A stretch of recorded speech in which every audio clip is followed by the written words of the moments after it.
Sa detalye ng ating mga balita, magiging maulan ang pagunita ng National Heroes Day ngayong araw sa malaking bahagi ng bansa epekto ng low pressure area at southwest monsoon o habagat. Huling namataan ng LPA sa layong 430 kilometers east-northeast ng Hinatuan, Surigao del Sur. Inaasahang magdadala ito ng mga pag-ulan sa Visayas, Bicol Region, Northern Mindanao, Caraga at Davao Region, gayon din sa lalawigan ng Quezon.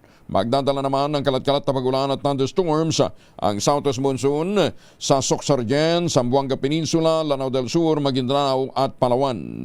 Makararanas ng maliwalas na panahon ng Metro Manila pero may ang mga kalapit na lalawigan din. May bahagyang maulap na paborin at pulong-pulong pag-ulan, pagulog at pagidlat. Samantala, ang bagyong Kajiki, ito yung dating bagyong Isang, nananatili sa labas ng PAR simula kahapon ng hapon, huli itong namataan sa layong 1,075 kilometro sa kanluran ng Northern Luzon. Bagamat nasa labas na ng Philippine Area of Responsibility, ang bagyo, ang presensya naman ito ay nagpapalakas sa habagat na magpapaulan sa buong bansa.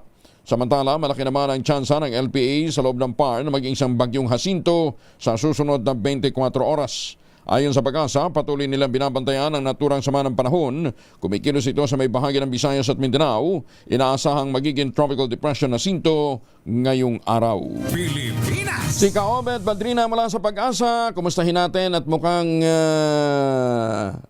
si Isang, bagamat na nakalabas na, na may merwisyo pa. Kaobet Badrina, magandang umaga po. Magandang umaga po, Sir Angel. Magandang umaga sa lahat po ng mga tagapakinig natin. Sa ngayon po, yung low pressure area na nasa may silangan ngayon ng Kabisayaan, huli pong namataan 365 kilometers, silangan ng Maasin City sa Southern Leyte, ay medyo mas lumiit po yung tsansa na maging bagyo habang papalapit po ito sa kalupaan ng ating bansa. Bagamat patuloy nakikilos, pahilagang kanluran at inaas natin magdadala pa rin ng mga pag-ulan sa malaking bahagi ng Kabisayaan, gayon din po sa Bicol Region, Northern Mindanao, Caraga at lalawigan ng Quezon. Samantala, yung hanging habagat or southwest monsoon na may magdadala rin ng mga pag-ulan sa Zamboanga Peninsula, Occidental Mindoro at lalawigan po ng Palawan. Dito sa Metro Manila, sa labing bahagi ng ating bansa, bagyang maulap hanggang sa maulap na kalangitan na may mga pag-ulan po ng mga localized thunderstorms. Gayong naranasan natin kahapon dito sa Metro Manila po, posible pa rin mangyari yun sa araw na ito. Bukas, pasukan na naman po sa trabaho, opisina at eskwelahan. Inasa natin, Sir Angel, na mas malaking chance ng mga pag-ulan bukas habang lumalapit itong low pressure area dito sa may area ng Southern Luzon at maging sa may area po ng Kabisayaan. Samantala, wala po tayong nakataas na gale warning kaya maaari naman pumalaot yung mga sakyang pandagat at mga bangka sa mga baybayin ng ating bansa.